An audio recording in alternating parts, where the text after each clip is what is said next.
Celebrate, don't wait too late. We don't stop. One more time, a celebration. Music's got me feeling the need. One more time, music's got me feeling so free. One more time, music's got me feeling so free. We're gonna celebrate. One more time, music's got me feeling so free. We're gonna celebrate.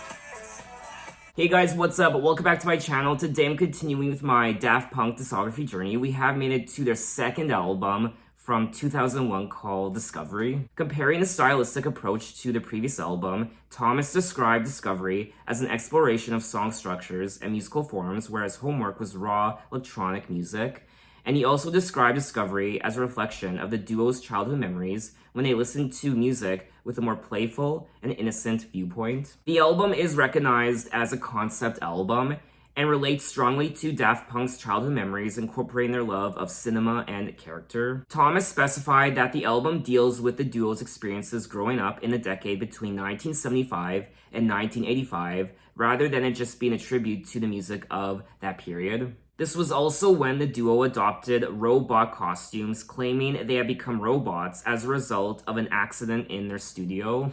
In the year 2020, Rolling Stone included Discovery at number 236 in its updated list of the 500 greatest albums of all time. Now, there is a lot of hype surrounding this album. A lot of you, this is, I think, regarded as their most popular album, their most iconic album. And I also do recall hearing it before, way back when I was a teenager. So it's been many years since I've listened to it last. Probably a good, I want to say over or just exactly 15 years, perhaps. It's been a long time.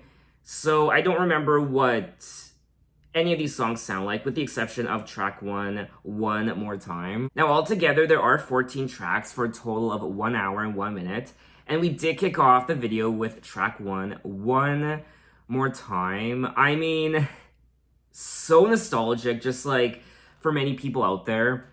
I remember being in elementary school when this song came out, and a lot of fond memories listening to it back then. Definitely one of the most recognizable dance tracks from Y2K. For me anyway, there's something very comforting about this song, more so because of the time period. Depending on where you were at the time, what you were doing, how old you were, everyone's going to relate to this song differently. But for me, being a kid, 11 years old, I was discovering the world myself. Everything was brand new, everything was crazy, everything was different. I was a preteen and I was just getting older. And for me, that time period was just a time of discovery and newness. Newness, is that a word? It's a celebration track, it's a party track, it's a song you could play for almost any celebratory occasion, whether it be a birthday, anniversary, a wedding, Halloween. You could even play it during Christmas if you wanted to, like a Christmas party. It's a song for all occasions. Don't stop dancing, one more time, we're gonna celebrate.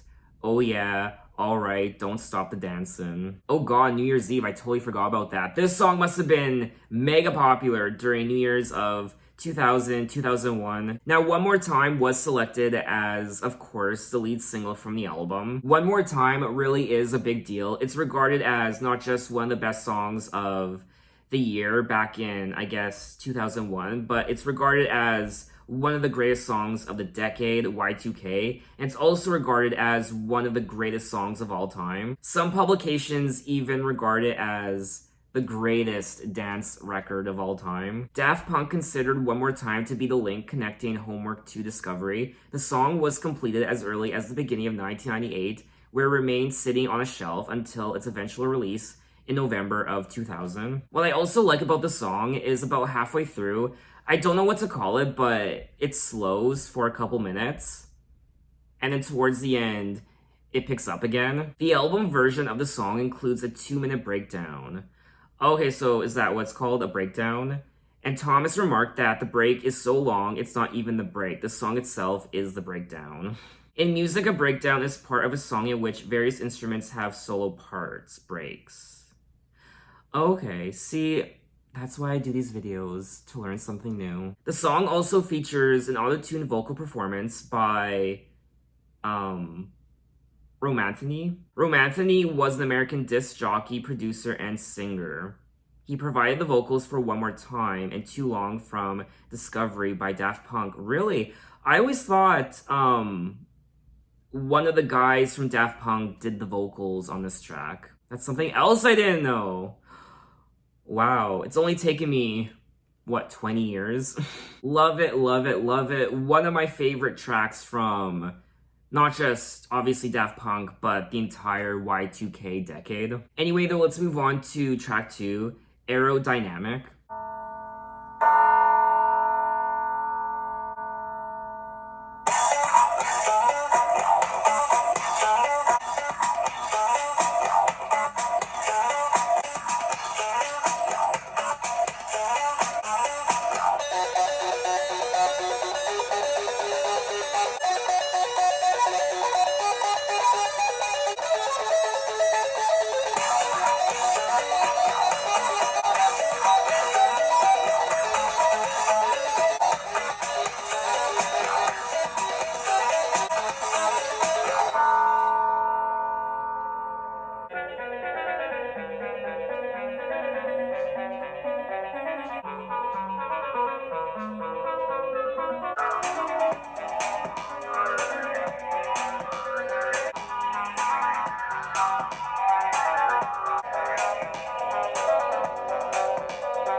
That was track 2, Aerodynamic. Wow, this was a symphony of twists and turns. Very interesting. The bells and then that crazy guitar solo. It kind of leads you down one path and then all of a sudden, boom, it takes you down another path. I really enjoyed the progression of this track. It really does seem like this song is telling a story from beginning to end through the instrumentation. There is a beginning. It's like a movie. There's a beginning, a middle, and an end. It's like if Fantasia from Disney was done by Daft Punk.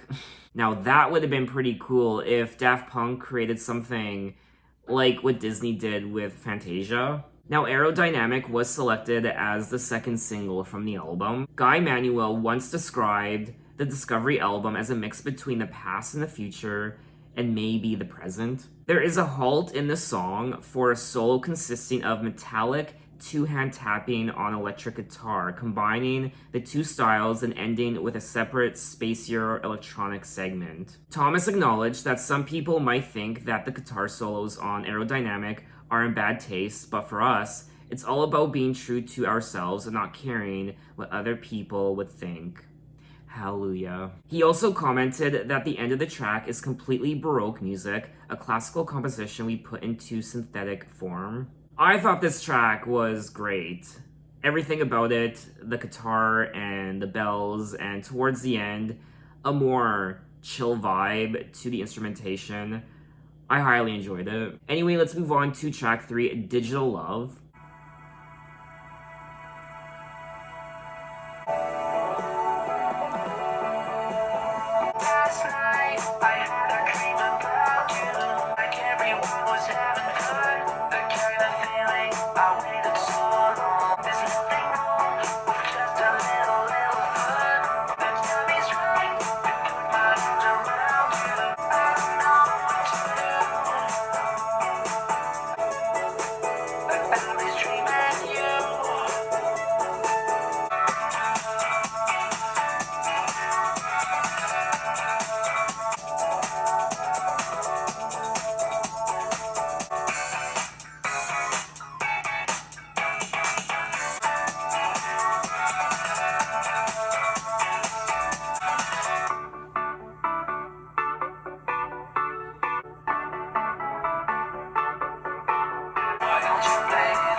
That was track 3, Digital Love. Well, another fantastic song on the album. The progression of the song from beginning to end left me engaged the entire time. Another symphony of sound that took me in all sorts of directions, and it was just exciting. I loved what they played around with on this track. The beginning is more chill and relaxed with the vocals and just the overall vibe, but then towards the middle it gets a bit more chaotic. I'm also finding that there are more lyrics and vocals on this album than there was on their prior one, Homework. Last night I had a dream about you. In this dream, I'm dancing right beside you, and it looked like everyone was having fun. The kind of feeling I've waited so long, don't stop, come a little closer as we jam, the rhythm gets stronger. Absolute bliss. This track is absolute bliss. It was also selected as the 3rd single from the album. Now the vocals performed on this track were performed by Daft Punk themselves. The track is known for the solo featured prominently on the second half. Thomas revealed that the solo was created using a mixture of elements aided by music sequencers. This is another song on the album where I could just visualize the story in my head as I was listening to it. But let's move on to track 4, Harder, Better, Faster, Stronger.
That was track 4, Harder, Better, Faster, Stronger.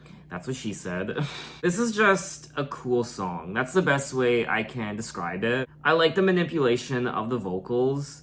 There's lots of glitching, and again, it's just a very exciting song to listen to. Work It, Make It, Do It makes this harder, better, faster, stronger, more than hour, never, ever after, work is over. Work It, Make It, Do It makes us harder, better, faster, stronger. It's funky, it's different, it's eccentric, and it's a good time. Harder, Better, Faster, Stronger is built around a bouncy keyboard riff sampled from the 1979 track Cola Bottle Baby by Edwin Birdsong. Oh. In 2016, a Birdsong said, I recorded Cola Bottle Baby 30 years ago, and here come some guys from France. I asked them, where did you find the music? And they said, I was going through bins and it popped out. Well, now I need to check out Cola Bottle Baby. Okay.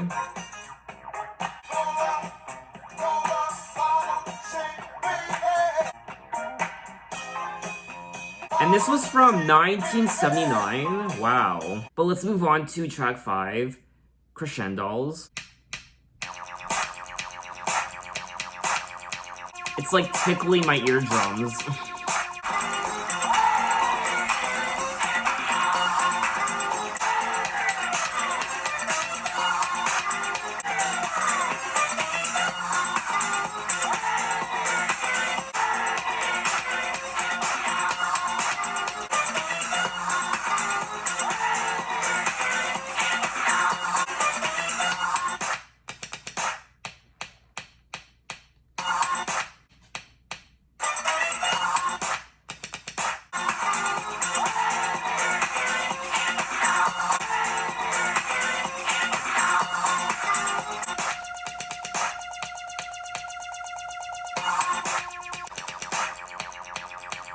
That was track 5, Crescendos, and I feel like listening to this album is the equivalent of being one of the cool kids in high school. We are 5 tracks into the album, and in my opinion, there isn't a single mediocre song or just okay song. All these songs, for me anyway, are fantastic. There is some sort of, like cheering in the song. Like a whoa. Let's move on to track 6, Nightvision.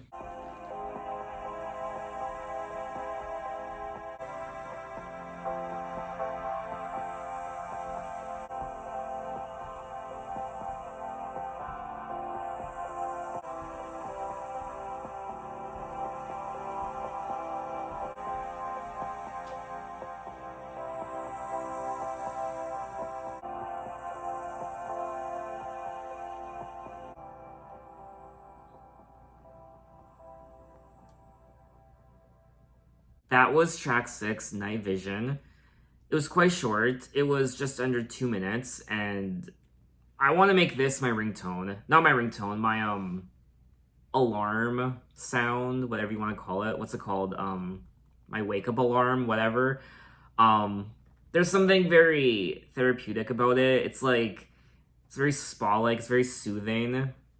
Kind of lulls you to sleep. There was also a very subtle moment towards the end where you could hear birds chirping, but then I realized the birds weren't chirping in the song, they were chirping just outside my window. So I was like confusing the two worlds, the fantasy world of listening to Daft Punk and their music, and the real world just outside my window. I'm definitely making this my alarm sound when I wake up in the mornings. As I was listening to the song, my eyes were closed, and I was thinking back to when I was a kid, like a preteen, during the early years of Y2K, and just thinking back to those nights, those weekend nights. I don't know, there's something quite nostalgic about this song, the instrumental. Not the fact that this came out in 2001, just the overall essence of the song. Just the way it makes me feel. There's something just very nostalgic about it. Anyway, though, let's move on to track 7, Superheroes.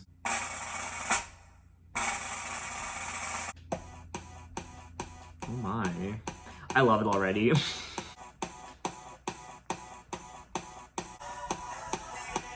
Oh, I remember this.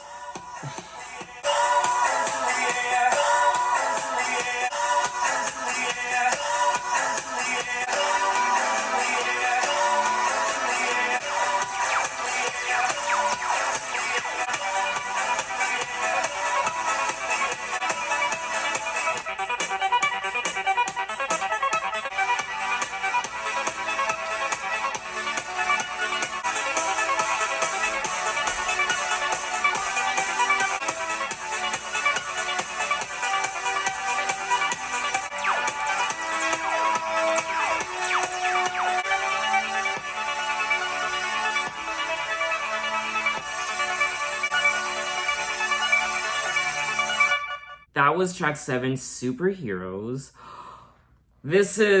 I remember this song. I remember it being one of my favorites on the album. Yes, that beat, the overall instrumental, ecstasy, hard on central, honestly. Why is there a child bawling outside my window? They're just sobbing profusely. I feel like Marvel should have taken advantage of using this song in one of their movies, like Iron Man. I could definitely see Tony Stark rocking out to this song. Or maybe not. Isn't Tony Stark more so into, like, hard rock? Superheroes, indeed. It's a bird. It's a plane. It's Henry Cavill. Something's in the air. I could actually feel myself getting a little bit of a cramp as I was listening to this song. I'm getting cramps. I'm getting a little bit of whiplash. My neck is kind of sore. I'm getting headaches. It must be Daft Punk then. Anyway, though, let's move on to track 8, High Life.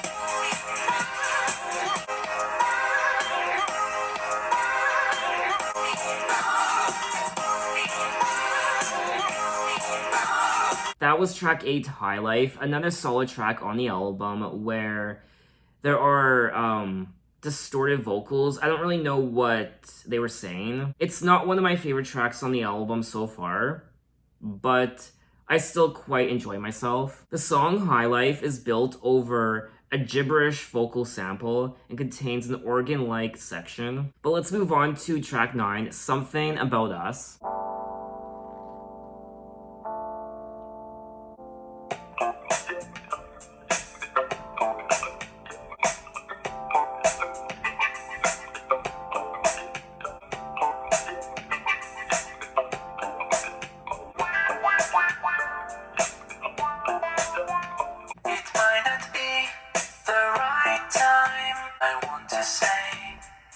There's something between us anyway. It might not be the right time. Some kind of secret I will share with you.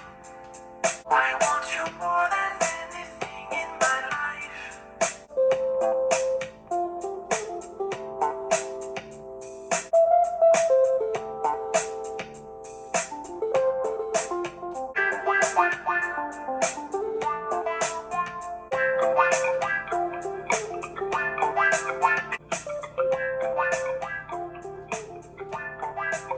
That was track 9, Something About Us.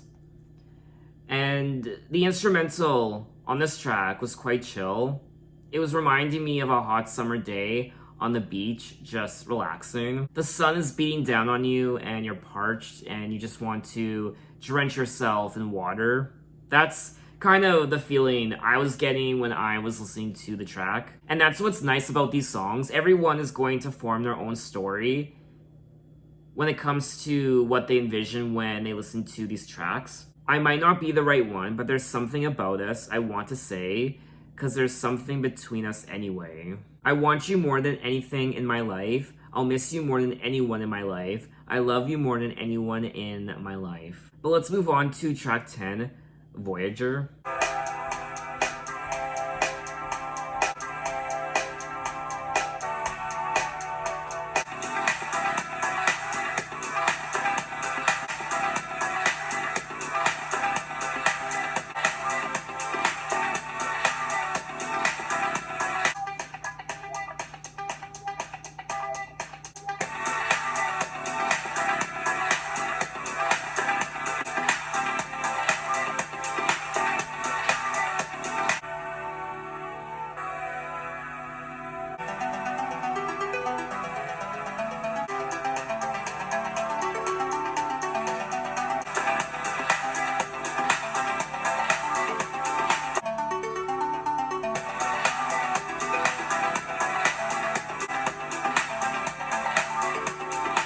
That was track 10, Voyager, and this was gorgeous to listen to.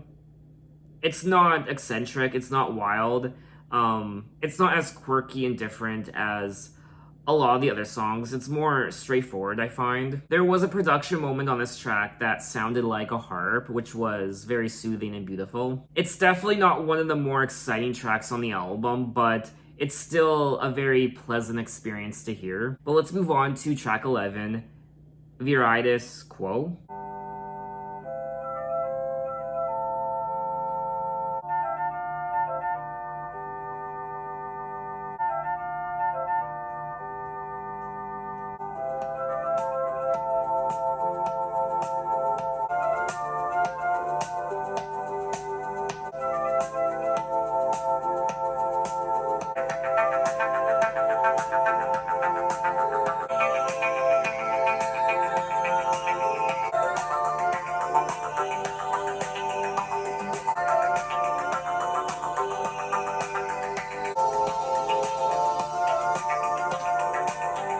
That was track 11, Veridis Quo, and this was another solid track. It was quite interesting, that riff. It was quite Baroque sounding. It was nice. I like the overall vibe. I like the energy. My eyes were essentially closed the entire time, and I was just drifting off somewhere into the world. It really isn't one of the more exciting tracks on the album, but for what it is, the overall production of the track and that riff, I thought it was quite pleasant. It's like what people in the Middle Ages would listen to if they had discovered dance pop. Could you imagine? The peasants just bopping their heads in the streets. Anyway, though, let's move on to track 12, Short Circuit.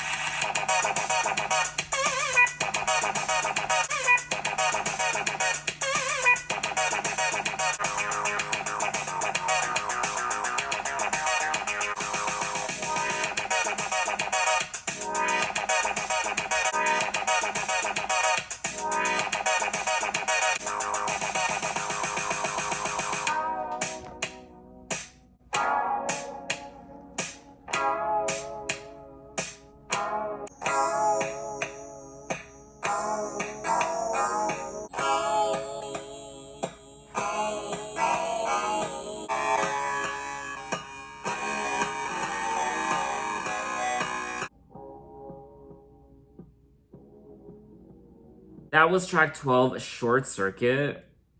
And this was reminding me of their prior album, Homework. It has that more experimental, eccentric sound. It's quite wild initially, the beginning, and then by the end it kind of transitions into this more ambient, mellow part, I guess. It's like the beginning of the track is a robot short-circuiting and losing control, and then towards the end of the song they're kind of just finally dying. Definitely one of the more, I guess, dramatic songs on the second half. So let's move on to track 13, Face to Face. Oh, I remember this.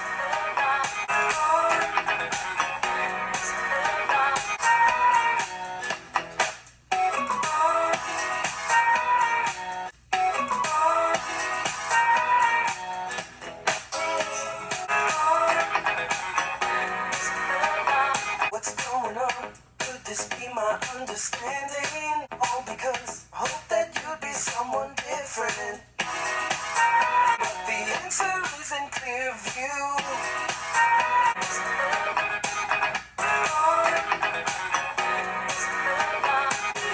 I turned away because I thought you were the problem. Realized you weren't wrong, was a mere illusion. It's not hard to go the distance.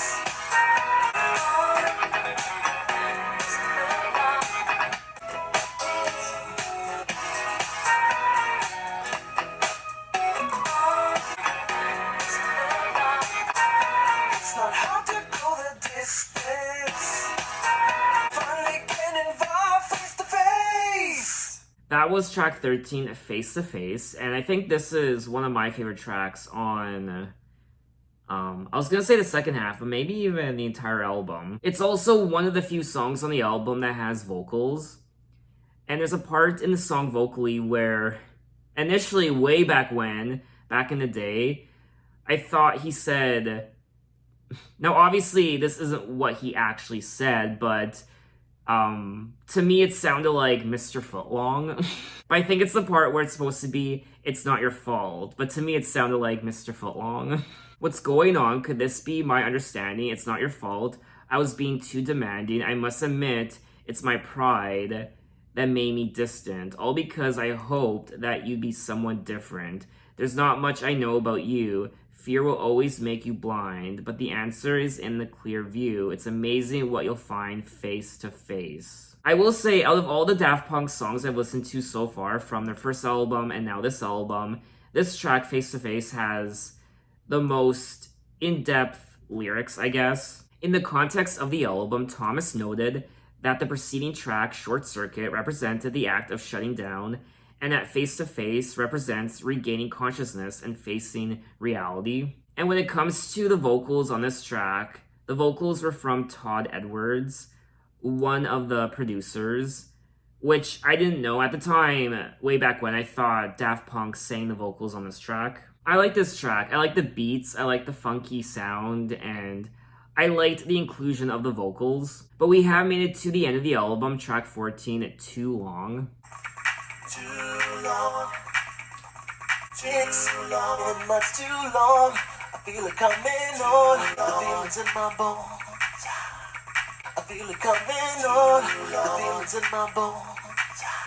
Can you feel it? Too long. Can you feel it? Yeah. At last, the long wait is over. The weight is off my shoulders. I'm where I want to be. To get the best of me. Too long. Can you feel it? I see. You feel the way I do. I'm where I want to be. Too long. Can you feel it? Too long. It's been much too long. I feel it coming on. Too long. Can you feel it? Too long. Can you feel it? Too long. Can you feel it?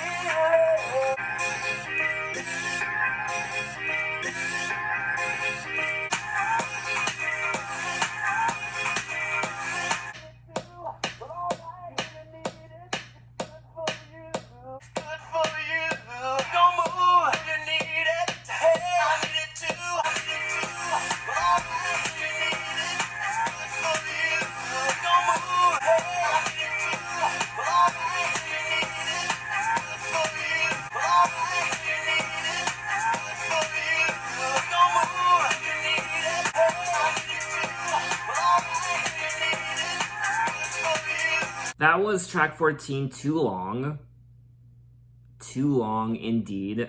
I mean, this song didn't really warrant being exactly 10 minutes. It kind of just kept going on and on and on. But I did like the harmonies and vocal performance on this track. Too long. It's been much too long. I feel it coming on.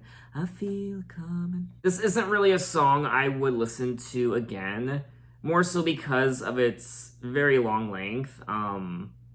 But I still enjoyed listening to it just like all the other tracks. So that was all 14 tracks of Discovery by Daft Punk, and just like their prior album, Homework, I very much enjoy myself. I find this album is more polished, it's more commercial sounding than their prior one. I find Homework was more eccentric, it was more experimental, it was more bizarre and weird. I of course love the production of this entire album, song to song.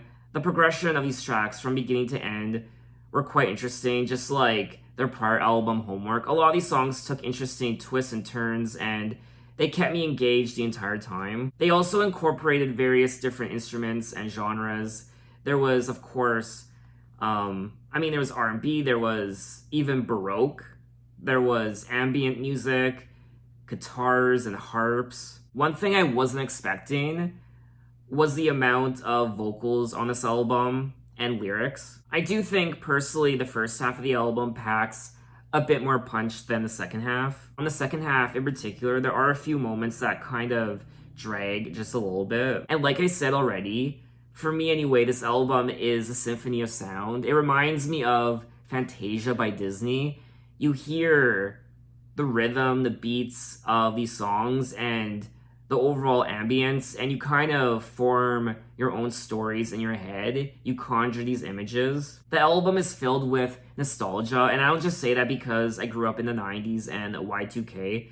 It's more so a feeling you get, the ambience, when you close your eyes and let the music consume you. I love how there were people judging the lyrics on this album.